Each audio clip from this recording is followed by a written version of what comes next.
नमस्कार दोस्तों। Caitlin Kariko और ड्रू वेसमैन को इस साल 2023 का नोबेल पारितोषिक इन मेडिसिन दिया गया। पर क्या आप जानते हैं कि इनको किस महत्वपूर्ण खोज के लिए नोबेल पारितोषिक दिया गया और ये महत्वपूर्ण खोज हुई कैसे और ये दोनों साइंटिस्ट मिले कैसे? तो आइए देखते हैं इस वीडियो में इनकी रोमांचक स्टोरी।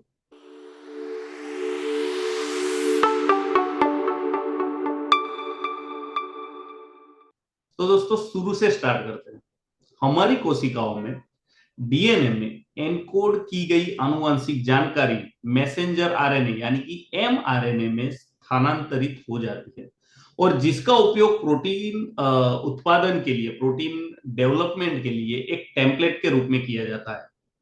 1980 के दशक के दौरान सेल कल्चर के बिना एमआरएनए का जो उत्पादन करने की जो कुशल तरीके पेश किए गए थे उस पर्टिकुलर टाइम दौरान, जिन्हें इन विट्रो ट्रांसक्रिप्शन कहा जाता है।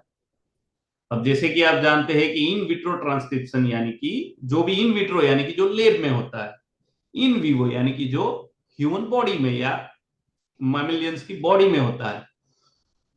तो इस निर्णायक कदम ने कई क्षेत्रों में मॉलिक्यूलर बायोलॉजी के यूज को भी गति दी। अब वैक्सीन और चिकित्सक उद्देश्यों के लिए यानी कि मेडिसिनल यूज के लिए एमआरएनए टेक्नोलॉजीज का जो उपयोग करने का जो विचार सामने आया, लेकिन बहुत सारी बाधाएं उसके सामने थी। इन विट्रो ट्रांसक्राइब्ड एमआरएनए को अस्थिर माना जाता है, जिसके लिए एमआरएनए को एनकैप्सुलेट करने के लिए कैरियर लिपिड सिस्टम की आवश्यकता होती थी।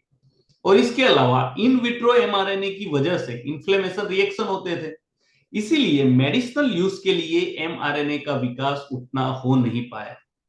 इन बाधाओं ने हंगेरियन बायोकेमिस्ट कैटलिन कारिको को डिसअपॉइंट नहीं किया, जो चिकित्सा के लिए एमआरएनए का उपयोग करना चाहते थे, यानी कि मेडिसिनल पर्पस के लिए एमआरएनए का उपयोग करना चाहते थे।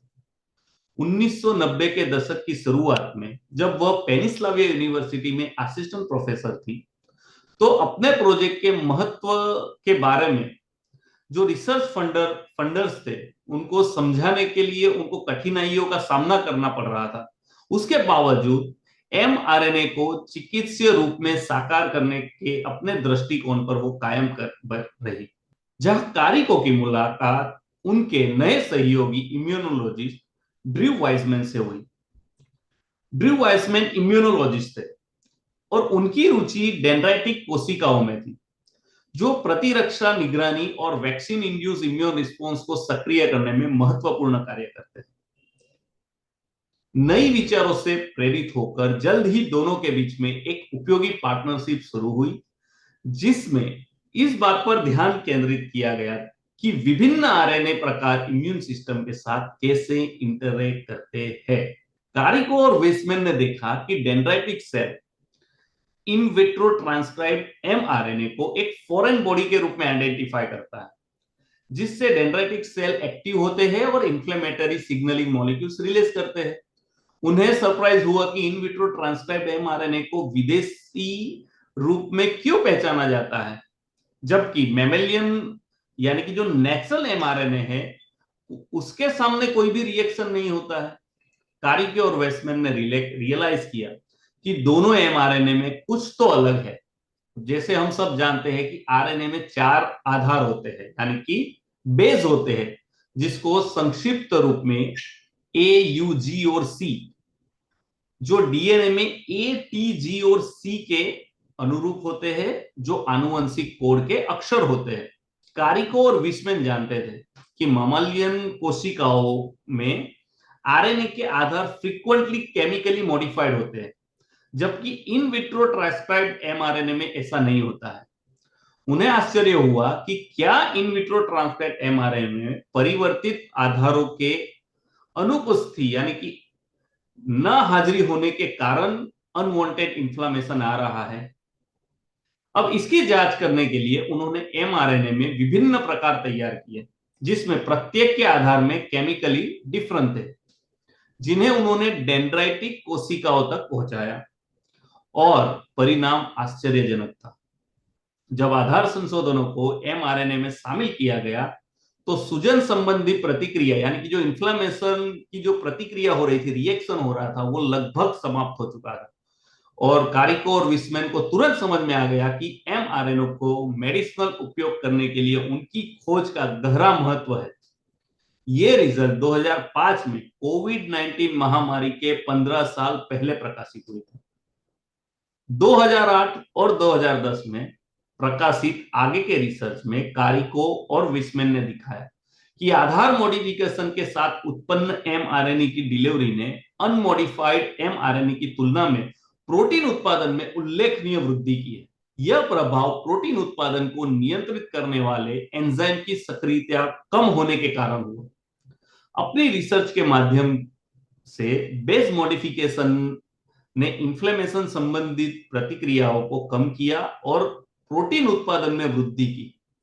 कारिको और विस्मैन ने एमआरएनए की मेडिसिनल यूजेस के रास्ते की जो महत्वपूर्ण बाधाएं थी उसको समाप्त कर दिया। एमआरएनए के रिसर्च में रुचि बढ़ने लगी और 2010 में कई कंपनियां इस पद्धति को इनके रिसर्च को आगे लेकर विकास करने के लिए काम करने लगी, जिसमें जीका वायरस और MERS-CoV के खिलाफ वैक्सीन भी बनाई गई, जिसमें MERS-CoV जो कोरोना वायरस यानी कि SARS-CoV-2 का निकटता से संबंधित है। कोविड-19 महामारी के फैलने के बाद SARS-CoV-2 यानी कि कोरोना वायरस के जो सतह प्रोटीन है उसको एनकोड करने वाली 2 बेस संशोधित एमआरएनए वैक्सीन रिकॉर्ड गति से विकसित की गई और लगभग 95% की एफिकेसी बताई गई और इन दोनों वैक्सीन को दिसंबर 2020 की शुरुआत में अप्रूव किया गया था। डिफरेंट पद्धतियों के आधार पर कोरोना वायरस के खिलाफ अन्य टीके यानी कि अन्य वैक्सीन भी बनाई गई। साथ में वैश्विक स्तर पे 13 बिलियन से अधिक लोगों को कोरोना की वैक्सीन दी गई। इन वैक्सीन ने लाखों लोगों की जान बचाई और कई लोगों में गंभीर बीमारियों को रोका है, जिससे समाज खुलने और परिस्थिति सामान्य होने में हम लोग सक्षम हो पाए। यानी कि हमारा लॉकडाउन खुला और हम लोग हमारे जो रूटीन के कामों पे जा सके। एमआरएनए में बेस मॉडिफिकेशन के महत्व के फंडामेंटल रिसर्च के माध्यम से इस वर्ष के नोबेल पुरस्कार विजेताओं ने हमारे समय की सबसे बड़ी स्वास्थ्य संकट से बचने में महत्वपूर्ण योगदान दिए।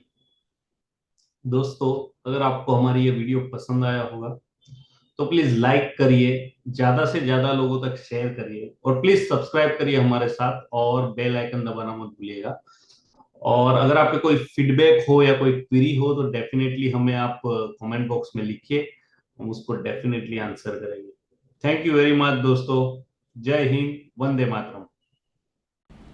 To get latest updates in pharmacy, subscribe to Pharma Tutors YouTube channel. Click on bell icon and don't miss our videos.